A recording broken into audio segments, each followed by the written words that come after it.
This channel does not promote any violent, harmful, or illegal activities. All content provided by this channel is meant for an educational purpose only. SIR এর শুনানির নামে হয়রানির অভিযোগ, অবরোধ, আগুন। মঙ্গলকোটে রাস্তায় গাছের গুঁড়ি ফেলে টায়ার জ্বালিয়ে অবরোধ। রাত 1টা পর্যন্ত বসিয়ে রেখে হেনস্থার অভিযোগে সরব ভোটারদের একাংশ। কৌশিক রয়েছেন আমাদের সঙ্গে। কৌশিক, ভোটারদের তরফ থেকে ভোটারদের একাংশ তারা অভিযোগ করছেন যে রাত 1টা পর্যন্ত বসিয়ে রেখে তাদেরকে হেনস্থা করা হয়েছে। ঠিক কি ঘটেছে, কেন এই ধরনের অভিযোগ?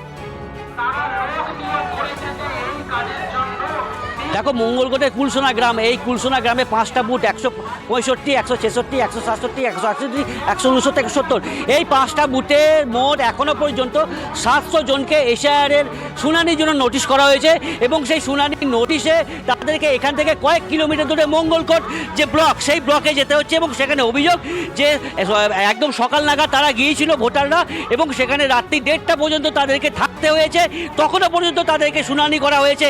মূলত এই অভিযোগ। এছাড়াও পাশাপাশি এসআইআরের নাম করে মানুষজনদের, ভোটারদেরকে হেনস্থা করা হচ্ছে। এরই প্রতিবাদে আজ মঙ্গলকোটের কুলসোনা গ্রাম, সেখানে সকাল 8টা থেকে মানুষজন, অর্থাৎ যারা ক্ষুদ্র ভোটার, তারা কিন্তু রাস্তা অবরোধ করেছে।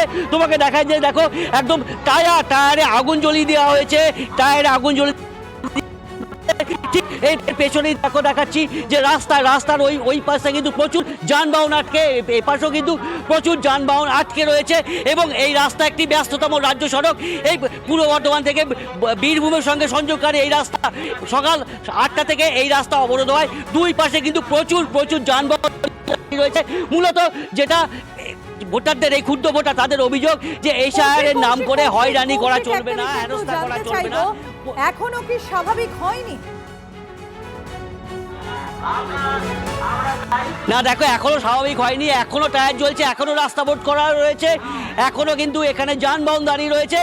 যেটা দাবি এই ক্ষুদ্র ভোটারদের, যেটা দাবি, তাদের দাবি হচ্ছে এখানে আশ্বাস দিতে হবে। সেই ছবি আপনারা দেখতে পাচ্ছেন, এখনো পর্যন্ত রাস্তা অবরোধ চলছে, টায়ার জ্বালিয়ে বিক্ষোভ দেখানো হচ্ছে। কৌশিক, জানতে চাইবো প্রশাসনিক ভূমিকা কি? প্রশাসনের তরফ থেকে কোনো ব্যবস্থা নেওয়া হচ্ছে? দেখো, ইতিমধ্যে কিন্তু পুলিশ ঘটনাস্থলে রয়েছে, তবে যেটা খবর পাচ্ছি যে আধিকারিক, নির্বাচন কমিশনের আধিকারিক, তিনি আসছেন, তিনি এসে এই বিক্ষোভকারীদের সঙ্গে কথা বলবেন, তারপর কি সিদ্ধান্ত হয় সেটাই এখন দেখার। ধন্যবাদ কৌশিক, তুমি নজর রাখো পরিস্থিতিতে। 16 তারিখ আমাদের হিয়ারিংয়ের ডেট ছিল, বললেন তো। এই কুলসোনা গ্রাম থেকে মোটামুটি 400 থেকে 500 জন ওখানে যাওয়া হয়েছিল। আমাদেরকে ডেকেছিল 3:30-এ, কিন্তু সেটা আমাদেরকে জোরপূর্বক আমরা সেটাকে ডেট করিয়ে 6:30, 7টা নাগাদ সেটাকে স্টার্টিং করা হয়।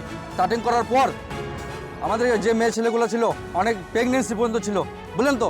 সেই হিয়ারিং কমপ্লিট করতে প্রায় 1:30টা নাগাদ হয়। আমরা ওখান থেকে গিয়ে রাত্রি 1:30টা নাগাদ আমাদের কাজ কমপ্লিট হয়। তাহলে বাচ্চা কাচ্চাগুলোকে নিয়ে এই ঠান্ডায় কীভাবে আমরা বাড়িতে আসবো? আমাদের গ্রামে প্রায় 5000 ভোটার, তার মধ্যে 2-3টে বুথে অলরেডি 1700 প্লাস হিয়ারিং চলে এসছে। এমন ব্যক্তির হিয়ারিং এসছে যেটা মানা নয়। তারা প্রফেসর মানুষ, উচ্চ জায়গায় চাকরি করছে, তাদের নাম ঠিকানা সব 2002 লিস্টে যা আছে এখনও সেই এরকম আছে, কিন্তু তাদেরকে অযথাই হিয়ারিং নোটিশ ধরাচ্ছে। আমি কালকে গিয়েছিলাম, আমি হ্যান্ডিক্যাপ মানুষ, আমি কি করে লাইনে দাঁড়াবো?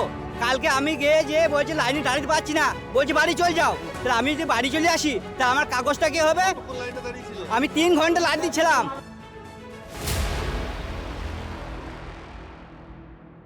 এসআইআর এর শুনানির নামে হয়রানির অভিযোগ, অবরোধ, আগুন।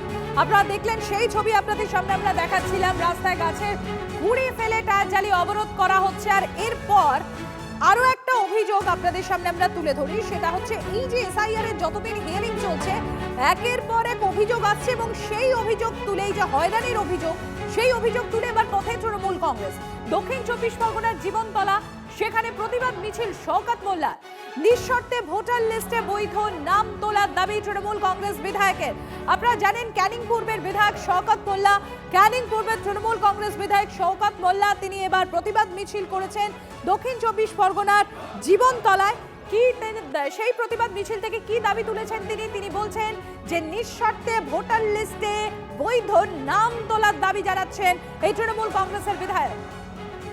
আমরা অবিলম্বে ইলেকশন কমিশনকে অনুরোধ করব, নিঃশর্তে বাংলার বৈধ ভোটারের নাম তুলতে হবে।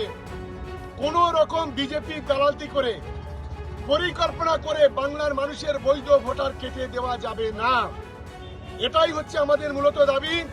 কোনো কাগজ নয়, কোনো পত্র নয়, যারা ভোটার 2024 সালে ভোট দিয়েছে তাদেরকে ভোটাধিকার প্রয়োগ করার অধিকার দিতে হবে, তাদেরকে ভোটার লিস্টে নাম তুলতে হবে। বিজেপি চামচাবাজি চলছে না, বিজেপি দালালতি চলছে না।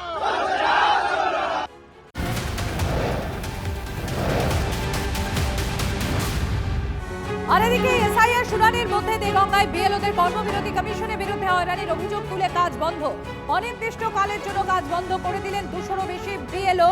দীপঙ্কর রয়েছেন আমাদের সঙ্গে। দীপঙ্কর, ইতিমধ্যে নির্বাচন কমিশনের তরফ থেকে একটা পরিসংখ্যান তুলে ধরা হয়েছে যে 80,000 বিএলও কাজ করছেন তারা, তার মধ্যে 5,000 বিএলও এরকম রয়েছেন যাদের মধ্যে ইতিমধ্যে তারা গণ ইস্তফা দিয়েছেন বা ইস্তফার হুঁশিয়ারি দিয়েছেন। এদিকে দেগঙ্গাতে বিএলওরা কর্মবিরতিতে গিয়েছে। এতে কি হিয়ারিং এর কাজ আদৌ হ্যাম্পার হবে? যদি হ্যাম্পার হয়, কতটা হ্যাম্পার হচ্ছে জানতে চাইবো। দেখো, সম্পূর্ণ হ্যাম্পার হওয়ার সম্ভাবনা তৈরি আছে, কারণ বিএলও যদি আইডেন্টিফাই না করে দেয় কোন ভোটার, সেটা কিন্তু কমিশনের তরফে বিডিও অফিস থেকে যারা কাজ করছেন তাদের পক্ষে আর আইডেন্টিফাই করা সম্ভব না। মানে খুব শর্ট নোটিশে তো নিশ্চিত রূপে সম্ভব না। ফলে বিএলওর একটা গুরুত্বপূর্ণ ভূমিকা এখানে আছে। সেখানে 200-র বেশি বিএলও পেন ডাউন করেছে অনির্দিষ্টকালের জন্য। সেটা স্বাভাবিকভাবেই একটা দেগঙ্গা ব্লকের জন্য চিন্তার। গতকাল তোমার মনে থাকবে স্বরূপনগরে 53 জন বিএলও তারা গণ ইস্তফা দিয়েছেন। এইভাবে একের পর এক জেলার বিভিন্ন প্রান্তে যদি বিএলওরা বসে যায়, সেটা কিন্তু উত্তর চব্বিশ পরগনা জেলার ক্ষেত্রে এই নির্বাচন কমিশনের হিয়ারিং এর যে প্রক্রিয়া এখনো বাকি আছে সেটা সম্পূর্ণ করা কিন্তু ভয়ঙ্কর একটা টাফ জায়গায় চলে যাবে। দেগঙ্গাতে যে ঘটনা ঘটেছে, এই দেগঙ্গা ব্লকে 200-র বেশি বিএলও পেন ডাউন করাতে স্বাভাবিকভাবেই কিন্তু একটা অনিশ্চয়তার মধ্যে আছে এই কাজ কিভাবে হবে। বিএলও ছাড়া এই ধরনের ভোটারদেরকে আলাদা করে আইডেন্টিফাই করা, তাদেরকে নিয়ে আসা এবং তার কাজটা কমপ্লিট করাটা কিন্তু সম্পূর্ণ অসম্পূর্ণ একটা বিষয়। স্বাভাবিকভাবেই এটা কিন্তু খুব কঠিন একটা জায়গায় চলে যাচ্ছে। ধন্যবাদ দীপঙ্কর, নজর থাকবে আমাদের।